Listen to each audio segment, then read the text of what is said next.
Alright guys, so we are in line. There are a ton of trucks in line. I'm a little nervous. This event's bigger than I thought it was gonna be, so and I've never been to a truck event, so I'm a little out of my environment here. I like to just sit in my garage and work on my stuff, so.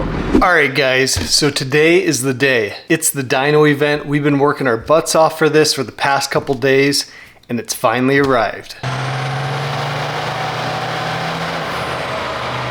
Now, if you haven't checked out the past couple videos on getting ready for this event, make sure to check those out. We've installed turbo, injectors, exhaust manifold, head studs, valve springs. I believe that's all, but we've got pretty much everything we need to shoot for 400 horsepower on our way to 600 horsepower in this series, The Road to 600 Horsepower.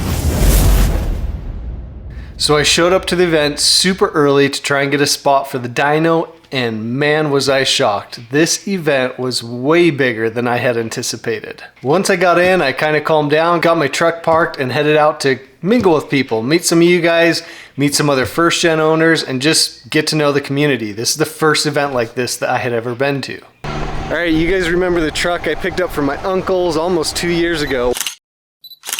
Well, it's been sold a couple times, but here it is. Gonna see what she puts out. You ready?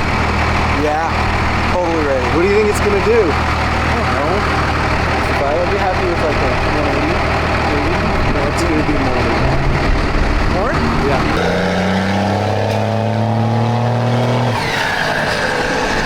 Run number 2, 357 horsepower for Raven, and it's stocked up. Now, I also knew that I had a few last things I needed to do to the engine to get it ready for the dyno.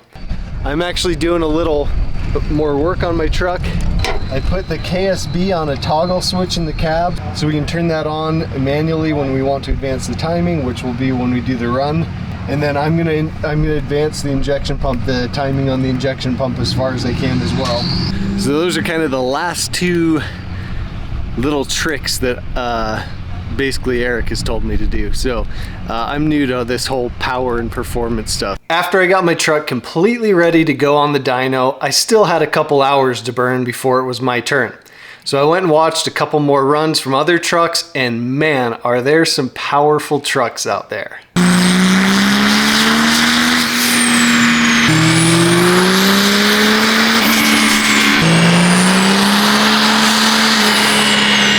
As I said, this is not my normal thing to do, to go to a big event like this. I was already nervous, but guess what? I found out that I was the one who had to drive the truck. I thought that the dyno operators took your truck up on there and did it all themselves. So I was nervous at this point, and here's the moment where I found out that I had to drive the truck myself. I just found out that I have to drive the truck. I did not know that. Caught me completely off guard. I have no idea what to do. I got a buddy here that's helping me though, so I don't know. We'll see. Luckily, I had a good buddy there, Josh, who kind of calmed me down, explained to me what to do. I talked to Eric Gilbert on the phone as well. Got things kind of straightened out, and I'll let it roll from here. All right, man, I am nervous as all get out. Yeah, just don't be too shaky. The operator of the dyno, he'll tell you what to do. It's pretty slick. He'll ask you where you want to start your run. Tell him 50 miles an hour. He'll say, all right, get up to speed. You'll get up to speed. He'll say, all right, now. And you just flat foot it, and then he'll wave at you when you're done. That's all there is to it.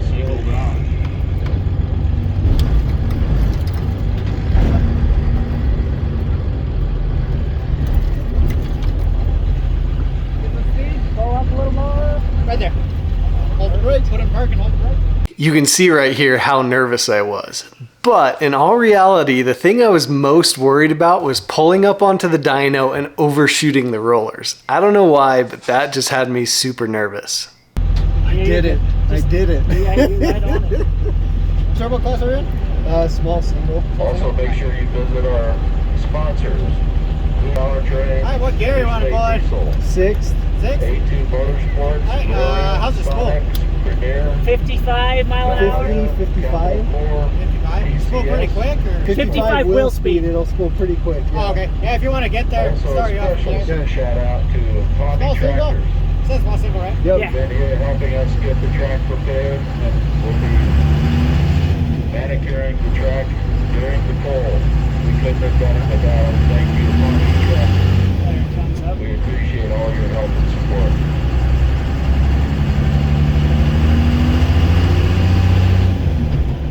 Is the speedometer accurate?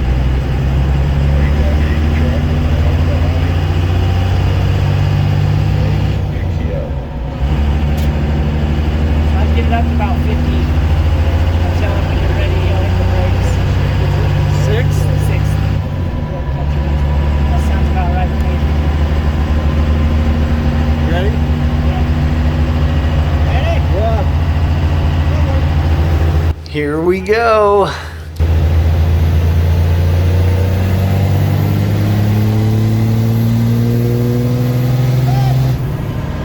Pretty good power. 335?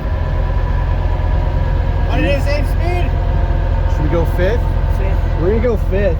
Fifth? Like Okay. 40. First run, Yeah, just go straight fifth. All right, just let me know when you're ready.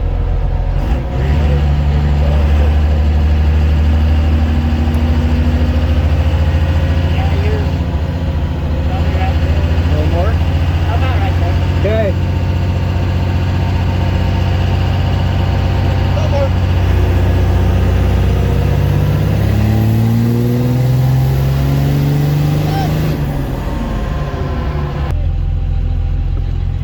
This last run, Make sure I'm back straight up so you stay on the trailer. So as you can see, we didn't hit our 400 horsepower level. We hit 342 was our best run. Now let me tell you about why I hypothesized we didn't reach that 400 horsepower level. There's a couple reasons. So the first thing, our boost peaked out at 29 PSI, which is not near enough. The S362 that I put in there is wastegated at 40 PSI and we didn't even hit that. So I've got my power driven diesel boost leak tester. We're gonna be testing for a boost leak and see how that is. I've tested pretty recently, but not since I installed that new turbo. So we're gonna check that, that's number one. The other thing is timing. It was kind of a crapshoot as far as if our timing was advanced far enough.